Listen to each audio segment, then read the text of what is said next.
السلام عليكم ورحمة الله وبركاته. الحمد لله ثم الحمد لله رب العالمين. نحمده ونستعينه ونستغفره ونؤمن به ونتوكل عليه ونعوذ بالله من شرور أنفسنا ومن سيئات أعمالنا. من يهده الله فلا مضل له ومن يضلل فلا هادي له. ونشهد أن لا إله إلا الله ونشهد أن سيدنا ونبينا وسندنا وشفيعنا ومولانا وملجأنا وأشرفنا محمدا عبده ورسوله. قال الله تبارك وتعالى في القرآن المجيد والفرقان الحميد: أعوذ بالله من الشيطان الرجيم. بسم الله الرحمن الرحيم. ولا تقولوا لمن يقتل في سبيل الله أموات بل أحياء ولكن لا تشعرون. وقال الله تبارك وتعالى في مكان آخر: ولا تحسبن الذين قتلوا في سبيل الله أمواتا بل أحياء عند ربهم يرزقون. قال رسول الله صلى الله تعالى عليه وسلم: الحسن والحسين سيد الشباب أهل الجنة. صدق الله العظيم وصدق رسوله النبي الأمين الكريم، ونحن على ذلك لمن الشاهدين والشاكرين والذاكرين والصابرين والحمد لله رب العالمين.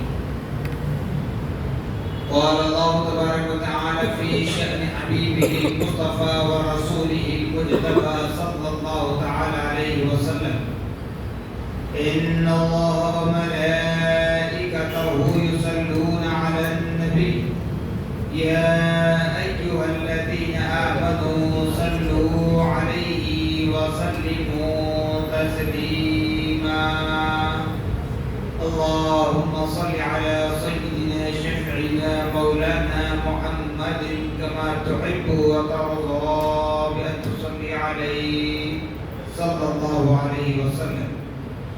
نبی اور عالمین کا پھر مرتبہ آواز میں درود پاک پڑھیں: اللہم صلی علی سیدنا شفیعنا مولانا محمد معد الجود والکرم منبع العلم والحلم والحکم وآلہ واصحابہ وبارک وسلم.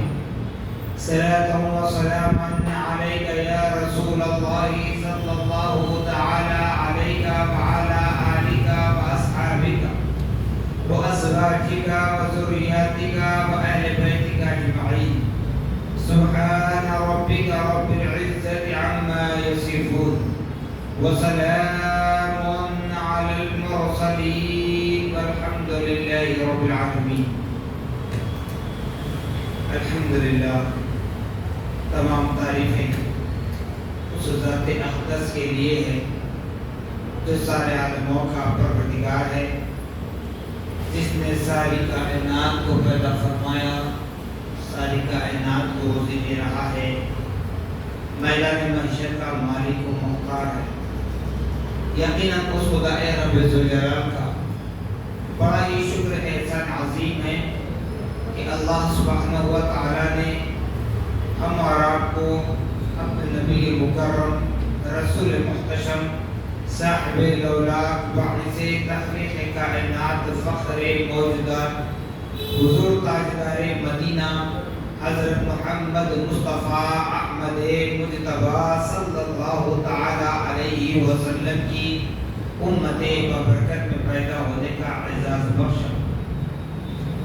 کرم پر کرم بالا کرم یہ ہے کہ اللہ رب العالمین نے ہم اور آپ کو اس فنا ہونے والی دنیا کی زندگی عطا فرمائی اور ہمیں اپنے گھر میں ایک جگہ جمع ہونے کا موقع عنایت فرمایا اور اپنی کی فقدانیت، رسول اللہ کی رسالت، اپنے انعام یافتگان بندوں کا ذکر خیر کرنے کی توفیق عطا فرمائے۔ صاحبو، جیسا کہ قرآن مقدس ارشاد فرماتا ہے وَلَا تَقُولُوا لِمَنْ يُقْتَلُ فِي سَبِيلِ اللَّهِ أَمْوَاتٌ، یہاں پر سب سے پہلے زبانوں پر پابندی لگائی گئی کہ لوگوں خبردار، ہوشیار، انہیں مردہ نہ کہنا جو اللہ کی راہ میں مارے گئے ہیں۔ جو مردہ نہ کہنا، اگرچہ کہ انسان دنیا کی کسی بڑے سے بڑے پوسٹ پر بھی چلا جائے، دنیا کی بڑی بڑی ڈگریاں اس کے پاس ہو، دنیا کا بڑا پروفیسر ہو، باوجود اس کے قرآن پاک بتا رہا ہے کہ لوگوں تم انہیں اس لیے مردہ نہ کہنا بل احیاء ولکن لا تشعرون، کیونکہ تم ان کی زندگیوں کا احساس نہیں کر سکتے، ان کی زندگیوں کا تمہیں شعور نہیں ہے، ان کی زندگیوں کو تم سمجھ نہیں سکتے، کیوں؟ وہ زندہ ہیں، زندہ ہیں۔ اب اگر کوئی اس بات کو سن کر بھی، قرآن کے اس کلام کو سن کر بھی اگر نعوذ باللہ معاذ اللہ استغفر اللہ شہداء کو مردہ کہے تو کہنے والا جیتا جاگتا مردہ، کہنے والا جیتا جاگتا مردہ۔ اس کے بعد دوسری آیت مبارکہ جو بتائی گئی وَلَا تَحْسَبَنَّ الَّذِينَ قُتِلُوا فِي سَبِيلِ اللَّهِ أَمْوَاتًا۔ اب یہاں پر دل و دماغ پر پابندی لگائی جا رہی ہے۔ اللہ تبارک و تعالیٰ فرما رہا ہے خبردار، ہوشیار اے لوگوں، انہیں مردہ بھی تصور نہ کرنا، انہیں مردہ سوچنا بھی نہیں۔ پہلے تو زبان سے کہنے پر پابندی تھی، اب دل و دماغ پر ایک پابندی عائد کی جا رہی ہے کہ انہیں مردہ گمان بھی مت کرو، اپنے ذہن و فکر میں بھی نہ لانا کہ وہ مردہ۔ کیوں؟ تو سب سے پہلے آپ اس بات کو سمجھ لیں کہ ہم زندہ ہیں، ہمارے درمیان اور بھی لوگ زندہ ہیں، ہمارے درمیان کچھ لوگ مر بھی جاتے ہیں، وفات کر جاتے ہیں، اس دنیا سے چلے جاتے ہیں۔ تو اب بتائیں مردہ کھاتا ہے یا زندہ کھاتا ہے؟ تو جواب آئے گا زندہ ہی کھاتا ہے، مردہ کھا نہیں سکتا۔ تو قرآن کہہ رہا ہے وَلَا تَحْسَبَنَّ الَّذِينَ قُتِلُوا فِي سَبِيلِ اللَّهِ أَمْوَاتًا، کہ لوگوں انہیں مردہ گمان بھی نہ کرنا، کیوں؟ بل احیاء عند ربهم يرزقون، بلکہ وہ زندہ ہیں، بلکہ وہ زندہ ہیں اور ان کے رب کے پاس ان کو رزق ملا کرتا۔ بل احیاء عند ربهم يرزقون، بلکہ وہ زندہ ہیں اور رب کے پاس ان کو رزق دیا جاتا۔ معلوم ہوا شہداء زندہ ہیں، شہداء زندہ ہیں۔ اب چاہے کسی کا تعلق کسی مکتب فکر سے ہو، کسی جماعت سے ہو، کسی زمانے سے ہو، کسی قبیلے سے ہو، اس سے پرواہ نہیں ہے۔ شہداء زندہ تھے، زندہ ہیں، زندہ رہیں گے۔ شہداء کو مردہ کہنے والے جیتے جاتے مردہ، جیتے جاتے مردہ ہیں۔ کیوں؟ قرآن کہنے کے بعد اللہ کا حکم اٹل فیصلہ ہے، اللہ کے حکم میں مداخلت کرنا، اللہ کے بنائے ہوئے نظام میں مداخلت کرنا گویا اپنے ایمان میں خطرہ پیدا کرنا، اپنے ہاتھوں سے جہنم کا گڑھا تیار کرنا۔ کیوں؟ پھر ایک سوال ہوگا، اب کہنے والے کہیں گے کہ شہداء سے محبت ہے، ہم یہ کام کرتے ہیں، شہداء سے محبت ہے، وہ کام کرتے ہیں۔ یاد رکھ لیں، آپ جو بھی کام کریں شہداء کی محبت میں، شہید اعظم، امام کربلا، لفظ جگر فاطمہ دل بندہ مرتضی، برادر حسن مجتبی، جگر گوشہ مصطفیٰ، حضرت سیدنا امام حسین رضی اللہ تعالیٰ عنہ کی شہادت کو لے کر اگر آپ کہیں کہ میں یہ کام کروں گا، میں یہ کام کروں گا، آپ جو بھی کام کریں محبت حسین میں، یاد رکھیں کہ دائرے اسلام میں ہو، وہ کام حسین نے کیا ہو، وہ کام حسین کی اولاد نے کیا ہو، میدان کربلا کو دیکھتے ہوئے وہ کام نبی پاک نے کیا ہو، وہ کام خدا نے کرنے کا حکم دیا ہو، ایسے کام کو محبت حسین میں کرنے کی کوشش کریں۔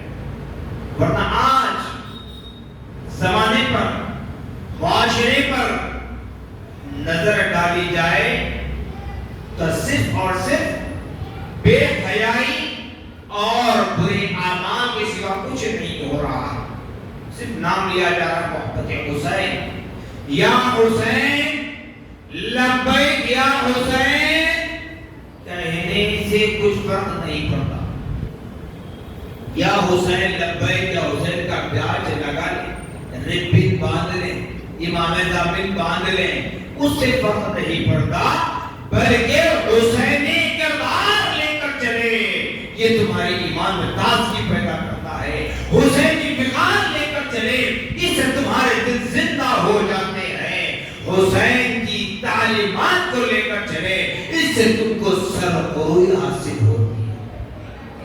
کیوں؟ آج آپ دیکھ لیں، حضرت سیدنا امام حسین رضی اللہ تعالیٰ عنہ کے نام پر کیسے کیسے اعمال ہوتے ہیں، آپ کی مرضی ہے، کیونکہ قرآن کہہ رہا ہے فَمَن يَعْمَلْ مِثْقَالَ ذَرَّةٍ خَيْرًا يَرَهُ وَمَن يَعْمَلْ مِثْقَالَ ذَرَّةٍ شَرًّا يَرَهُ۔ اگر تمہارے اعمال میں رائی دانے کے برابر بھی خیر ہے، بھلائی ہے، کہ اللہ اس کا رسول راضی ہو، تو یقیناً اس دنیا میں بھی، سکرات میں بھی، قبر میں بھی، میدان محشر میں بھی اس بھلائی کا بدلہ تمہیں ضرور ملے گا۔ پھر قرآن کہتا ہے وَمَن يَعْمَلْ مِثْقَالَ ذَرَّةٍ شَرًّا يَرَهُ، اگر تمہارے اعمال میں رائی دانے کے برابر نفاق ہو، برائی ہو، بے ادبی ہو، گستاخی ہو، توہین ہو، تو اس دنیا میں بھی سزا ملے گی، سکرات میں بھی سزا ملے گی، قبر کی زندگی میں بھی سزا ملے گی، میدان محشر میں بھی سزا ملے گی۔ کیوں؟ اللہ نے ہمیں پیدا کیا ہے صرف آزمانے کے لیے، یہ بات ہوا ہے، صرف آزمانے کے لیے، صرف آزمانے کے لیے پیدا کیا ہے۔ اللہ پاک نے ہمیں صرف آزمائش کے لیے پیدا کیا ہے، تو ہمیں چاہیے کہ محبت حسین میں اپنے ایمان میں تازگی پیدا کریں، محبت حسین کی بدولت اپنے مردہ دلوں کو زندہ کریں، اپنے زنگ آلود دل و دماغ کو پاک و صاف کرنے کی کوشش کریں۔ کیونکہ تفصیلات میں جائے بغیر امام حسین مدنی کربلا گئے کیوں، کیا ہوا، وہ واقعات اگر سناتے بیٹھیں گے، اختلافات کے جوابات دیتے بیٹھیں گے تو بہت وقت نہیں بلکہ قیامت کا سورج طلوع ہو جائے گا۔ حسین میں لفظ آج جو ہے اس کی بھی بگاڑ بیان نہیں ہو سکی۔ بس اتنا ضرور یاد رکھیں، جہاں تک میری آواز جا رہی ہے، ماں بہنیں بھی سماعت کر رہی ہیں تو سن رہے ہیں، جیسا کہ عام طور پر ہوتا ہے، یہ دیکھنے میں یہ آتا ہے جبکہ نبی قول مکان صلی اللہ علیہ وسلم نے حجۃ الوداع کے موقع پر ارشاد فرمایا بہت والی زبان سے، اليوم اکملت لکم دینکم واتممت علیکم نعمتی ورضیت لکم الاسلام دینا، کہ لوگوں آج میں نے تمہارے لیے تمہارے دین کو مکمل کر دیا، ساری برائیوں کا خاتمہ کر ڈالا، ان برائیوں کو چھوڑ دو اور جو چیز اچھی ہے اس کو اپنانے کی کوشش کرو، اعمال صالحہ کرنے کی کوشش کرو، صرف نیک اعمال کرتے رہو۔ کہ پیارے آقا صلی اللہ علیہ وسلم نے حجۃ الوداع کے موقع پر ارشاد فرمایا، لیکن پھر بھی آج ہمارے درمیان وہ دور جہالت کی اعمال، رسم و رواج نہ صرف چل رہے ہیں بلکہ دن بدن اور بھی جنم لے رہے ہیں۔ جیسے کہ اس میں سے ایک بات بتا دو، 10 محرم الحرام کے دن، بعض گھر آج بھی ایسے ہیں 10 محرم الحرام کے دن سے پہر کا وقت ہونے تک، یعنی دوپہر کا وقت گزر کر 3-4 بجنے تک، عصر کے قریب تک گھروں میں جھاڑو نہیں ہوتا، چولہا نہیں سلگایا جاتا، بالکل غیر غلط عمل ہے، اس کا اسلام سے کوئی تعلق نہیں ہے، اسلام سے کوئی کنسپٹ نہیں، بالکل غلط عمل۔ تو کیا مطلب اس کا؟ اب جو لوگ کرتے ہیں یہی جان کر کہ حضرت امام حسین رضی اللہ عنہ کی شہادت ہوئی، شہادت تو ہوئی، وہ شہادت حسین کوئی صرف غم کا مقام نہیں ہے، اگر غم کرنا ہے تو صرف 10 محرم نہیں، غم کرنا ہے تو 9 محرم نہیں، غم کرنا ہے تو صرف محرم کا مہینہ نہیں بلکہ زندگی بھر غم کرتے رہے شہادت حسین کا، تب بھی کم، زندگی بھر بھی شہادت حسین پر اپنے آپ کو غم زدہ کرتے رہے، تب بھی محبت حسین کا ایک پل بھی ادا نہیں کر سکتے، پل کا احسان بھی ادا نہیں کر سکتے۔ ہمیں حسین کی شہادت کو غم کا نام ایسے دیا جاتا ہے جیسے نعوذ باللہ معاذ اللہ استغفر اللہ ہمارے گھروں میں کسی کا انتقال ہو گیا۔ اب آپ کہیں گے مولانا اس جانب آ کر آپ تشبیہ کیوں لگا رہے ہیں؟ تو آپ دیکھیے اس جانب آ کر کیوں کہہ رہا ہوں کہ امام حسین کے غم کو اس طرح کا غم بنایا جاتا ہے جیسے کہ ہمارے گھروں میں کسی کا انتقال ہو گئے، تو وہ انتقال کی شباہت اس لیے بتائی جا رہی ہے کہ حضرت سیدنا امام حسین رضی اللہ عنہ نور ہے، ناری ہے شیطان، نور ہے، ناری ہے شیطان۔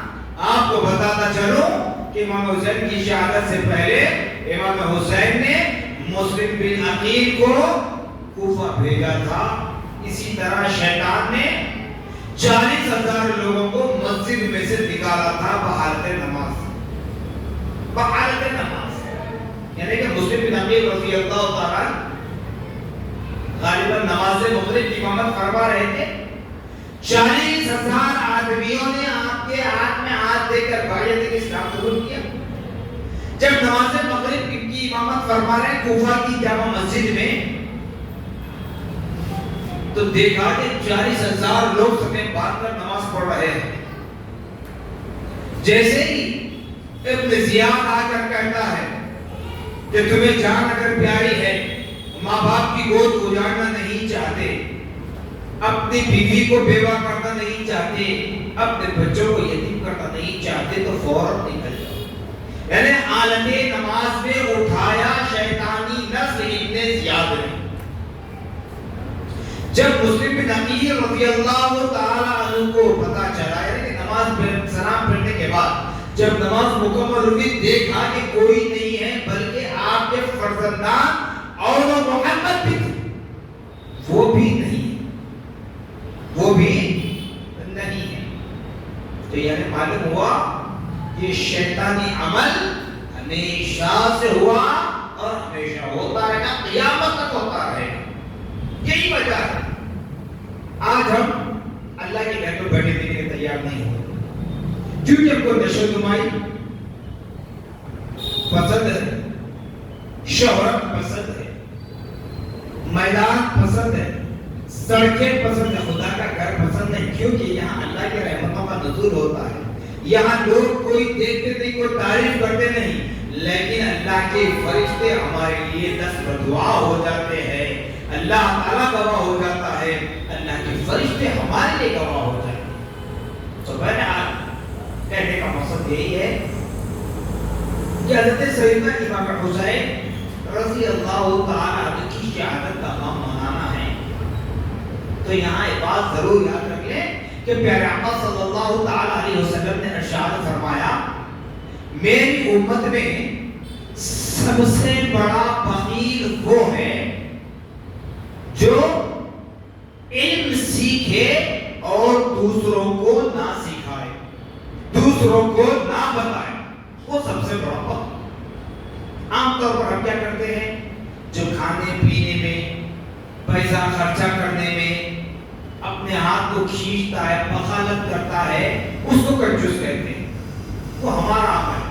لیکن نبی فرماتے ہیں میری نظر میں میری امت کا وہ شخص بخیل ہے جو میرے الفاظ یعنی میری احادیث کو سنے اور خدا کے قرآن کلام کو سمجھے، دوسروں تک نہ پہنچائے، وہ میری نظر میں بڑا بخیل ہے. تو اس لیے نبی پاک صلی اللہ علیہ وسلم کی پکڑ میں آنے سے میں اپنے آپ کو بچانے کے لیے وہ بات بھی عرض کر دیتا ہوں. جیسے کہ میں نے کہا کہ صرف شہرت پسند ہے، ہم آج کے معاشرے میں ہم شہرت پسند ہیں. حضرت امام حسن رضی اللہ تعالی عنہ کی بھی شہادت ہوئی، پر امام حسن کی شہادت کا ذکر نہیں ہوتا، امام حسن کا نام نہیں لیا جاتا. کیوں؟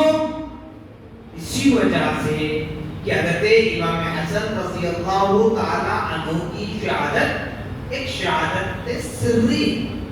جس طرح ہم بجماعت نماز ادا کرتے ہیں تو ظہر اور عصر کی چاروں رکعت میں امام صاحب قرآن پاک کی تلاوت آہستہ سے کرتے ہیں، مغرب کی تیسری رکعت میں قرآن پاک کی تلاوت آہستہ ہوتی ہے، عشاء کی تیسری اور چوتھی رکعت میں قرآن پاک کی تلاوت آہستہ ہوتی ہے، اس کو کہتے ہیں سری.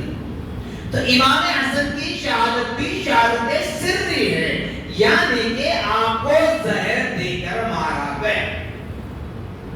زہر کون دیا، کس نے دیا، کیسا دیا، کب دیا، اس پر گفتگو کرنے کے لیے وقت کافی لگ جائے گا. اور خاص بات یہ یاد رکھ لیں، یہ نہ سمجھنا کہ اس فقیر کو یہ نہیں معلوم کہ امام حسن کو زہر کس نے دیا، بلکہ اس بات کو چھپانا، راز میں رکھنا اس لیے ہے کہ امام حسن رضی اللہ عنہ کو شہادت ہوئی زہر کے ذریعے. آپ کو جس نے زہر دیا تو اس زہر دینے کے بعد، وہ زہر آلود پانی پینے کے بعد آپ فوراً جامع شہادت نوش نہیں فرمائیں، بلکہ آپ ابھی کچھ دیر باقی کے اس دنیا میں اپنی زبان کو حرکت دے رہے تھے، بات کر رہے تھے. بھائی حسین نے پوچھا بھائی حسن بتاؤ زہر کس نے دیا، اس کا انتخاب ہم لیں گے. تو یاد رکھ لیں امام حسن نے ظاہر نہیں کیا، امام حسن نے ظاہر نہیں کیا. اس لیے آج ہم اس کو بھی چھپا کر رکھتے ہیں. کیوں؟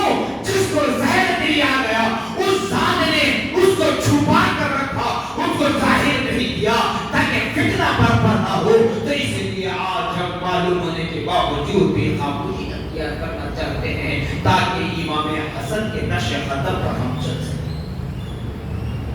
پھر حضرت امام حسن کا نام اس طرح نہیں لیا جاتا جس طرح امام حسین کا نام لیا جاتا ہے. یاد رکھیں، میں موٹی موٹی باتیں کر رہا ہوں، زیادہ وقت نہیں لوں گا. امام حسین کے لیے یا حسین لبیک یا حسین کے نعرے لگائے جاتے ہیں، پر امام حسن کے لیے نہیں لگائے جاتے. آج تک تو مجھے دیکھنے میں نہیں آیا، اگر آپ نے دیکھا تو بتائیں. یا حسن بہت کم نہیں دیکھا تھا. لبیک یا حسن تو کہیں پر نہیں دکھا مجھے. آپ کو دکھا تو کیوں؟ یہی وجہ ہے، اسی لیے کہا جاتا ہے پیارے آقا صلی اللہ اللہ تعالی علیہ وسلم نے جو فرمایا، ایک دو چیزیں فرمائی نبی نے. ایک یہ فرمایا ما انا علیہ واصحابی، میں اور میرے صحابہ جس جماعت میں ہیں وہ جماعت کامیاب ہے، وہ جماعت کامیاب ہے، وہ جماعت اہل سنت ہے، وہ جماعت اہل سنت والجماعت. اور دوسری بشارت میرے نبی نے فرمایا کہ لوگوں، میں تمہارے درمیان دو چیزیں چھوڑے جا رہا ہوں، میں تمہارے درمیان دو چیزیں چھوڑے جا رہا ہوں، کتاب اللہ و اطاعت، اللہ کی کتاب قرآن پاک اور میرے اہل بیت. یعنی اللہ پاک نے، نبی پاک نے اپنے اہل بیت اطہار کو قرآن سے جوڑا. کیوں جوڑا قرآن سے؟ نبی جانتے تھے کہ صحابہ اگلے 20 سال 50 سال 100 سال تک رہیں گے، اس کے بعد صحابہ کا سلسلہ ختم ہوگا، تابعین کا سلسلہ ہوگا، پھر تابعین کا سلسلہ ہوگا. اس طرح وہ مراتب بدلتے جائیں گے. تو قرآن کو نبی نے صحابہ سے نہ جوڑ کر اہل بیت سے جوڑا. تو مطلب یہ کہ قرآن کو سمجھنے کے لیے اہل بیت کے سامنے ذات و ادب طے کرنا ہے.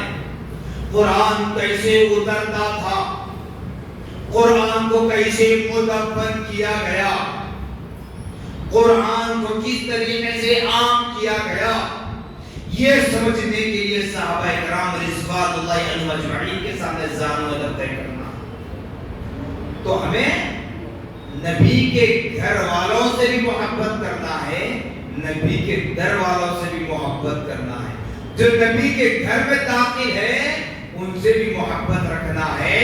جو نبی سے محبت کا رشتہ جوڑے رکھے ہیں ان سے بھی محبت کرنا ہے، یعنی صحابہ سے بھی محبت کرنا ہے، اہل بیت سے بھی محبت کرنا ہے. تو نبی پاک صلی اللہ علیہ وسلم نے یہ بھی فرمایا. اس لیے کہہ رہا ہوں کہ صرف ہم نشو نمائی کے قائل ہیں کیونکہ امام حسین رضی اللہ عنہ کا جو مقام ہمارے دل میں ہے وہی مقام امام حسن مجتبی کا ہے.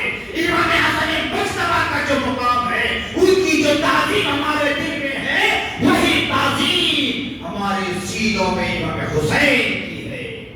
امام حسین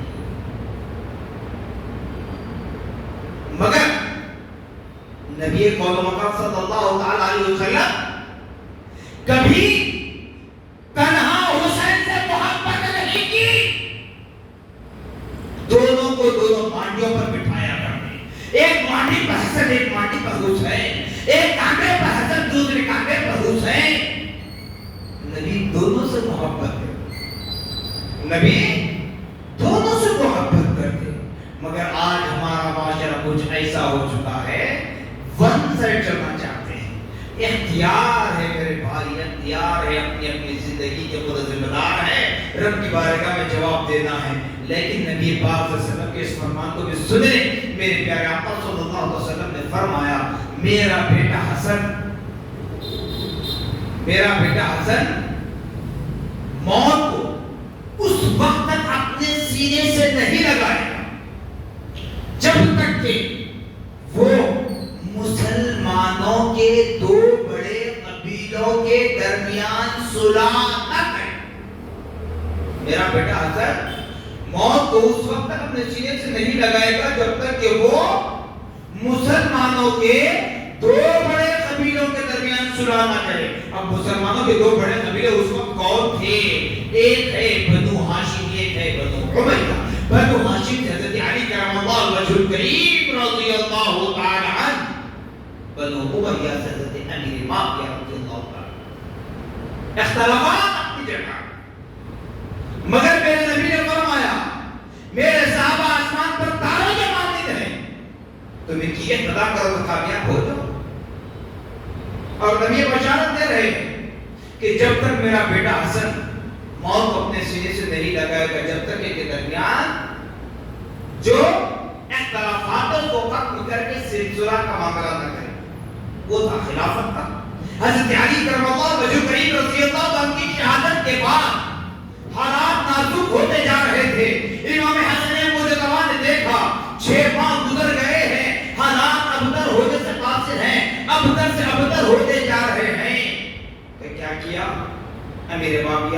اللہ عنہ کو طرف کیا، کہا بادشاہت چاہتے ہو، حکومت چاہتے ہو، امیر المومنین نہیں، یہ بھی سن لیں، امیر المومنین نہیں، خیر حکومت چاہتے ہو، بادشاہت چاہتے ہو، لو، پر یاد رکھنا میرے نانا کے دین پر کوئی حرف آنے نہ پائے، میرے نانا کے دین پر کوئی حرف آنے نہ پائے، چاہے زمانہ لاکھ کروڑ بدل لے۔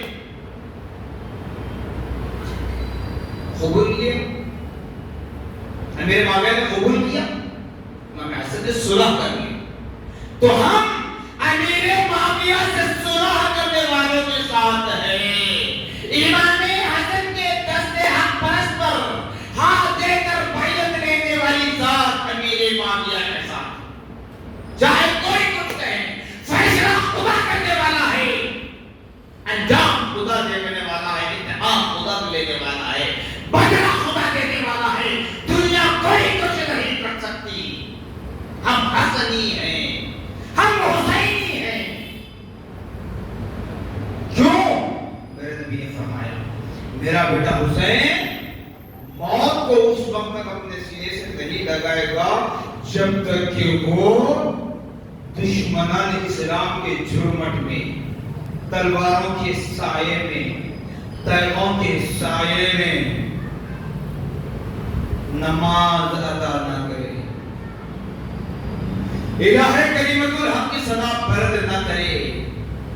میرا بیٹا حسین موت کو اس وقت تک سینے سے نہیں لگائے گا جب تک کہ وہ نیزے پر قرآن نہ پڑھے، جب تک کہ وہ نیزے پر قرآن نہ پڑھے، موت اپنے سینے سے نہیں لگائے گا۔ تو اس لیے کہتے ہیں ہم حسنی بھی ہیں، حسینی بھی ہیں، ہم نبی کے گھر والوں سے بھی محبت کرتے ہیں، نبی کے در والوں سے بھی محبت کرتے ہیں۔ آئیے بالکل اقتدار کی جانب جو میں نے کہا کہ عمل کچھ بھی کرے محبت حسین، تو ایسا کرے جس سے اسلام سے وہ عمل آپ کا ثابت ہو، جس کو اہل بیت اطہار کی ان خواتین اسلام جو میدان کربلا میں تھیں ان لوگوں نے دیکھ کر کیا ہو، نہیں تو آپ روکنا بہتر، نہیں رکے تب بھی آپ کی مرضی ہے، لیکن آپ کو بات واضح کر دو۔ سب سے پہلے سن لیں، پیارے آقا صلی اللہ علیہ وسلم کو اللہ نے اپنے نور سے پیدا فرمایا۔ سب سے پہلے نبی کو اللہ نے اپنے نور سے پیدا فرمایا۔ نبی نور والے، اس نور نبی کی بدولت حضرت آدم کی توبہ قبول ہوئی، اس نور نبی کی بدولت موسیٰ علیہ السلام فرعون کے چنگل سے آزاد ہوئے، سمندر میں راستہ بن گیا، اسی نور نبی کی بدولت حضرت ابراہیم کو آگ میں ڈالا گیا، آگ ٹھنڈی ہو گئی، گلزار بن گئی، تو وہی نور نبی کا چشمہ چراغ ایک اور امام حسین کی شکل میں ہے۔ امام حسن تو پہلے شہید ہو گئے تھے، میں نے کربلا کی بات کروں، امام حسین رضی اللہ تعالی عنہ ہیں، امام حسین رضی اللہ تعالی عنہ کربلا میں۔ اب دیکھیں دریائے فرات پر، میدان کربلا کے پاس جو دریا ہے اس دریا کا نام فرات ہے، دریائے فرات پر پڑا ہوا تھا، خیمہ ڈالا گیا 7 محرم حرام کو، جبکہ نبی کے نواسے امام حسین رضی اللہ تعالیٰ اپنے ساتھ 72 نفوس قدسیہ کو لے کر گئے میدان کربلا، جو پہنچے 72 میں 72۔ اب اس پہ اونوں کون نہیں آئے، چون نہیں آئے، یہ سب تفصیلات اپنی جگہ ہیں، مگر یہ بات ضرور ذہن میں رکھیں، امام حسین رضی اللہ تعالیٰ صلح کرنے کے لیے پہنچے تھے، لیکن سامنے والی نادان فوج یزید پلید لعنتی کی فوج لڑنے پر آمادہ تھی۔ میرے حسین نے ایک ہی نعرہ دے دیا، چاہے جان جاتی ہے جانے پر جانے تو پرواہ نہیں ہے، پر ان ہاتھوں سے دامن مصطفیٰ نہیں جائے گا، دامن مصطفیٰ نہیں جائے گا، جان جاتی ہے تیار ہو تیار ہو تیار۔ امام اگر کسی کا جھگڑا ہو تو آپ کھڑے رہ کر اپنے چھوٹے بھائیوں کو بھیج دیں، آپ کھڑے رہ کر اپنے بیٹوں کو بھیج دیں، آپ کھڑے رہ کر اپنے بھانجوں کو بھیج دیں، آپ کھڑے رہ کر اپنے بھتیجوں کو بھیج دیں۔ ارے حق تو یہ ہے کہ اگر آپ پر حملہ ہونے کا وقت آ جائے تو کیا اپنے گھر میں سے اپنے ان دودھ پیتے معصوم بچوں کو لا کر شہید کرواتے؟ بتائیے۔ آج کہنے کو بہت بڑی بڑی زبانیں کھلتی ہیں لوگوں کی، لیکن حقیقت سمجھنے کی کوشش کریں۔ امام حسین 8 محرم کو میدان کارزار میں نہیں اترے، 9 محرم کو میدان کارزار میں نہیں اترے، 10 محرم الحرام کو کیوں اترے؟ آج کہنے والے کہتے ہیں ان کو حسین کی شہادت یاد نہیں ہے، عاشورہ یاد آ گیا۔ ان کو حسین کی شہادت یاد نہیں، آدم کی معراج یاد آئی۔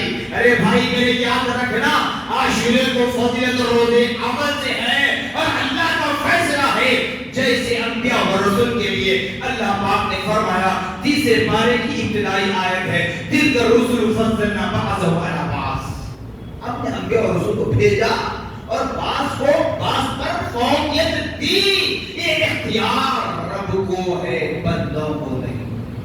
تو ایسے ہی میدان کربلا میں امام حسین کھڑے ہیں، سب شہید ہو رہے ہیں، اور سب شہید ہونے کے بعد یعنی کہ امام علی اصغر کی شہادت کے بعد امام حسین بنانے کا اعلان ہوتا ہے۔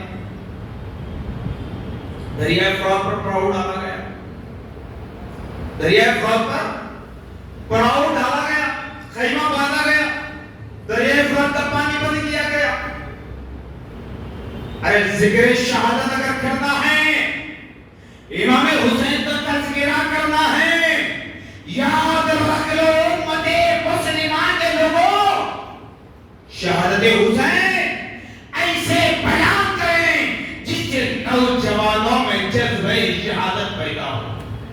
جذبہ شہادت کا مطلب لڑنا نہیں ہے، جذبہ شہادت کا مطلب انسان اپنے اندر ایمان کو تازہ کر لے، انسان اپنے آپ کو رب کے قریب کر دے۔ ایسے ذکر شہادت کرو۔ ذکر شہادت میدان کربلا کے واقعات اگر سنانا ہی ہے تو ایسے سناؤ جس سے خواتین اسلام کو صبر و استقامت کا پہاڑ بننے کا صلہ ملے۔ ایسی شہادت نہ سناؤ کہ بھوکے تھے، پیاسے تھے۔ ارے یاد رکھو کوئی اور نہیں تھی، میرے نبی کے نواسے تھے، میرے نبی کے نواسے تھے۔ میرے نبی پر طائف میں بھی ظلم اٹھایا گیا، کہاں ظلم اٹھایا نہیں گیا میرے نبی پر۔ میرے نبی سے خدا کی جانب متوجہ ہوتے تو خدا تعالیٰ ان ظالموں کا انتقام لے لیتا۔ اگر حسین بھی رب کی بارگاہ میں فریاد کر لیتے، اپنے آنکھوں کو آسمان کی طرف اٹھا کر دیکھ لیتے، کہتے مولا مجھے ان ظالموں سے بچا دے، تو جس طرح جنگِ بدر میں 313 اصحاب بدر 1000 کی فوج کو ہلاک کر دیا، اسی طریقے سے میدان کربلا میں سفر چاک ہو جاتا یزیدی گڑیوں کا۔ لیکن یہ فیصلہ خدا کا تھا، یہ فیصلہ مصطفیٰ کا تھا، اس پر راضی فاطمہ بھی تھی، علی بھی تھے، امام حسن بھی تھے، امام حسین بھی تھے۔ تو بہرحال حسین نور والے، اور آپ سے کون پیدا ہو میرے بھائی؟ شیطان۔ بولیے شیطان۔ جب آپ سے شیطان پیدا ہوا، حسین نور والے ہیں تو حسین نور والے تو نور اور ناری سے کیا تعلق؟ جیسے کہ حضرت بانی جامع صاحب احمد رضوان تحریر فرماتے ہیں کہ آگ اور پانی ایک جگہ جمع نہیں ہو سکتے، یا تو آگ بھاری ہو جانا یا تو پانی بھاری پڑ جانا، دونوں بھی بھاری رہ کر چل رہے ہیں ایک ساتھ، یا دونوں سلو پوزیشن میں چل رہے ہیں ایک ساتھ، تب بھی دونوں امپاسبل ہے، دونوں میں سے کوئی ایک ہو۔ اب آپ کہیں گے میں ایک ہاتھ میں شراب کا بوتل ایک ہاتھ میں دودھ کی گلاس لے کر پیوں گا تو نہیں ہوگا، یا تو شرابی بن جاؤ یا تو پھر دودھ پینے والے بن جاؤ۔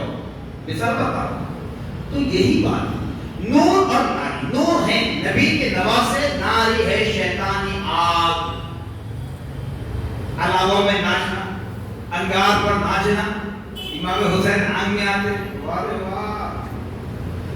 جس کو 5 وقت کی نمازوں کے رکعتیں نہیں معلوم, جس کو اردو کا طریقہ نہیں معلوم, اور غیر مومن بھی ہے, وہ علم لے کر ناچنے والا انگار پر ناچتا ہے. انگار کا امام حسین سے کیا تعلق؟ انگار کا امام حسین سے کیا تعلق؟ کچھ تعلق نہیں. تو پھر سراسر امام حسین کی توہین. جب سب شہید ہو رہے تھے, امام حسین رضی اللہ تعالی لاشوں کو اٹھا کر لا رہے خیمے میں رکھ رہے ہیں. امام حسین نے اپنے بیٹے علی اکبر کی لاش کو اٹھایا لا کر رکھا, عباس ربرداش کی لاش کو لایا لا کر رکھا, قاسم بن حسن کی لاش کو اٹھایا لا کر رکھا, ابو بکر بن حسن کی لاش کو لایا اٹھا کر رکھا. یہ امام حسن کے بیٹے. پھر حضرت امام حسین رضی اللہ تعالی عنہ ابو بکر بن علی کو لا کر خیمے میں رکھ رہے ہیں, عثمان بن علی کی لاش کو لا کر خیمے میں رکھ رہے ہیں, عمر بن علی کی لاش کو لا کر رکھ رہے ہیں. اس طرح امام حسین کے 8 بھائی جو دوسری ماؤں کی اولاد ہے, حضرت علی کے نطفے سے پیدا ہوئے, 8 بھائی بھی میدان کربلا میں شہید ہوئے. سب کی ناشوں کو اٹھا کر لا کر رکھا, لیکن کسی کی ناش پر سر سجدے کر رکھ کر پٹا نہیں, صرف زبان سے انا للہ و انا الیہ راجعون پڑھتے رہے. اپنے کانوں پر کہیں مارا, اپنے سینے پر کہیں مارا, ہائے رے افسوس نہیں کہا, بلکہ انا للہ و انا الیہ راجعون پڑھتے رہے. حضرت تو یہ ہے خیمے میں سے آپ کی اہلیہ محترمہ, آپ کی وائف آواز دیتی ہیں, اے میرے شوہر نامدار, ہم کو بھوکا پیاسا رکھا گیا, ہم برداشت کر لیں گے, لیکن میرے اس معصوم نے کچھ نہیں بگاڑا, 2 گھونٹ پانی پلاتا.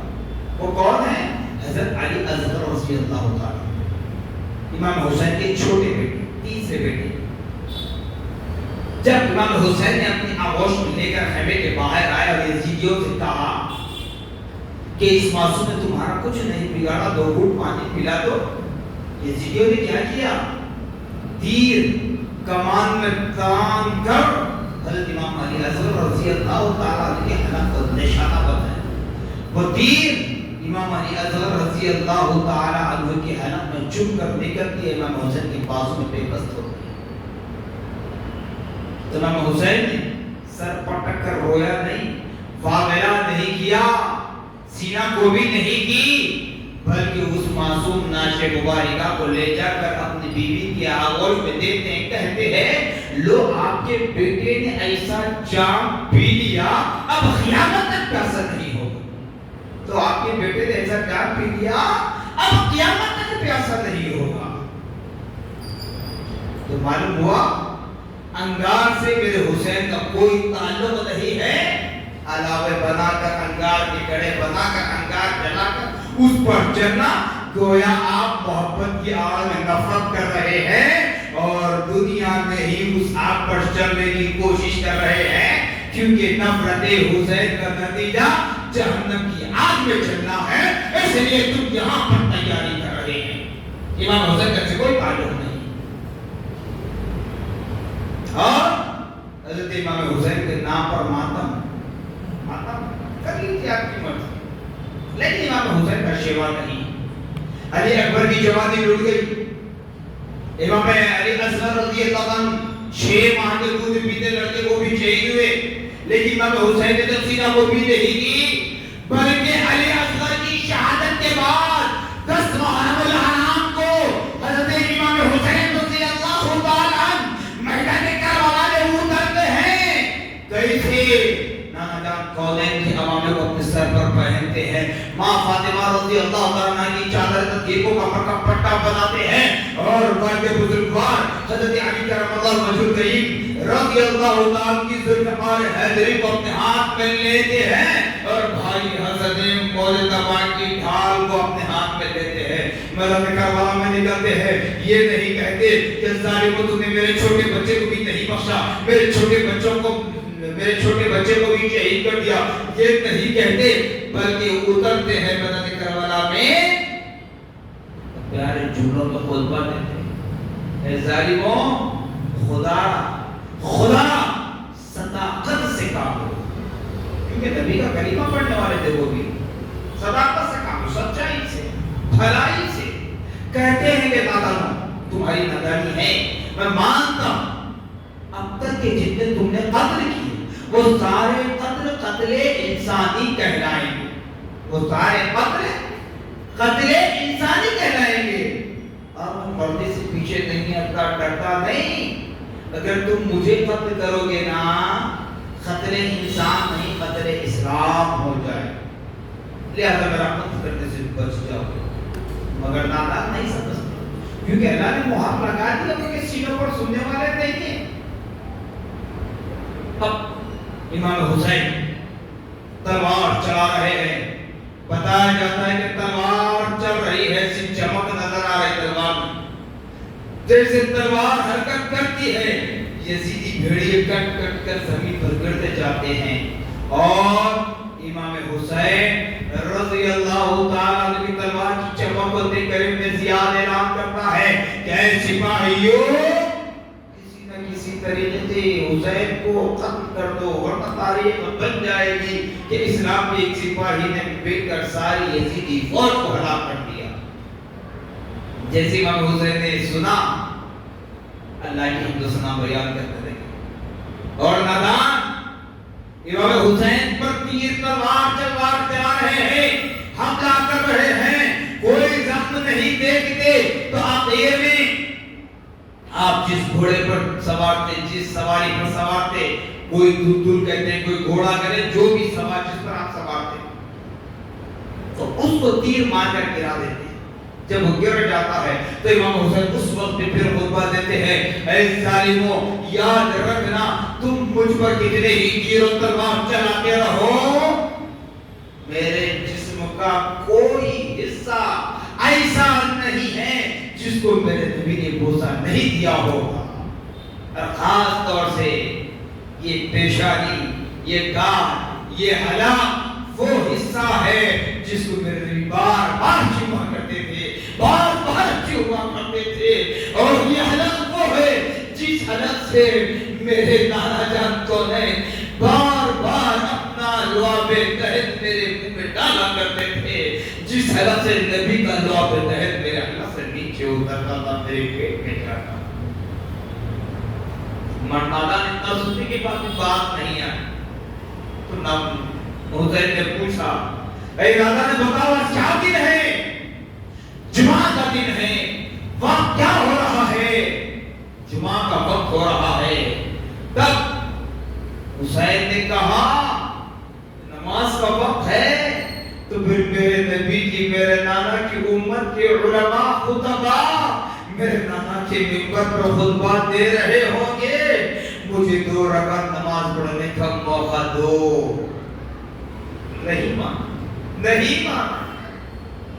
بالآخر حضرت امام حسین رضی اللہ عنہ فرما دیا کہ نادانو، چاہے تم مجھ پر کتنے بھی تیر و تلوار برسا لو، جب تک میں خدا کی بارگاہ میں نہیں ہوں گا، 10 بار دعا نہیں ہوں گا، حالت سجدہ میں نہیں ہوں گا، تم مجھ کو مار نہیں سکتے، یہاں تک کہ قیامت کا سورج طلوع ہو جائے، یہاں تک کہ قیامت کا سورج طلوع ہو جائے۔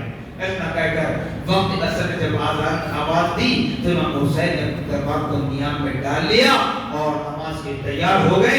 جیسے امام حسین رضی اللہ نماز کے لیے کھڑے ہیں، حالت سجدہ میں آ گئے، تو وزنی شقی پتھر، جس کو آج کہتے ہیں گنیٹ، بڑا گنیٹ لا کر آپ کے سر اقدس پر ڈال دیا گیا۔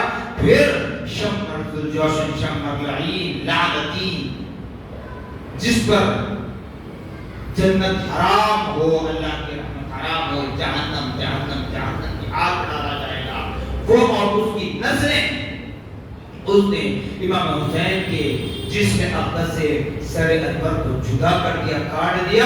اس کے بعد اسی سر حسین کو نیزے پر چڑھا کر ناچتے ہوئے دمشق سے کوفہ کی طرف لے جایا گیا، یزید پلید کی دربار میں لے جایا گیا۔ لیکن اس وقت مورخین نے لکھا کہ تن سے سر جدا ہو چکا ہے، دھڑ الگ سر الگ ہو چکا ہے، لیکن حسین کی زبان پر قرآن کی تلاوت جاری تھی، قرآن پاک کی تلاوت جاری تھی۔ وہ سرے اقدس اس طریقے سے لے جایا گیا اور اسی کی نشانی یہ ناچ ناچ کر ڈھول تاشے باجے فلاں طریقے سے کرتے ہیں۔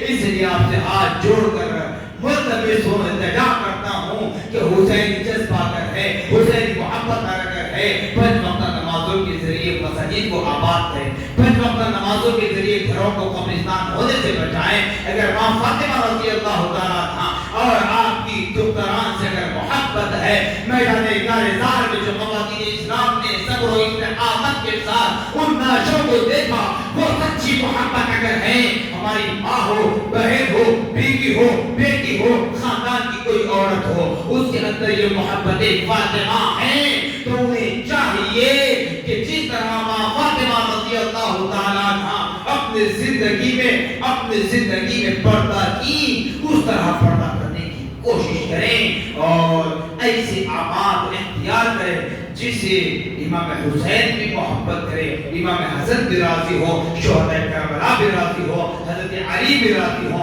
حضرت عثمان بھی راضی ہو، عمر بھی راضی ہو، ابو بکر بھی راضی ہو، نبی بھی راضی ہو، خدا بھی راضی ہو۔ اللہ ہمیں توفیق عطا فرمائے، اسلام پر ثابت قدم رہنے کی توفیق عطا فرمائے۔ شہداء کربلا کے صدقے اللہ رب العالمین ہماری تمام دلی جائز تمناؤں کو پورا فرمائے۔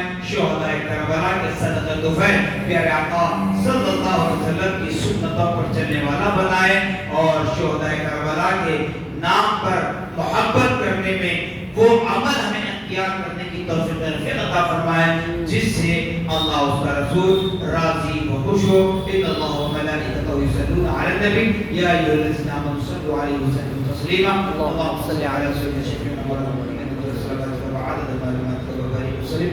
سبحان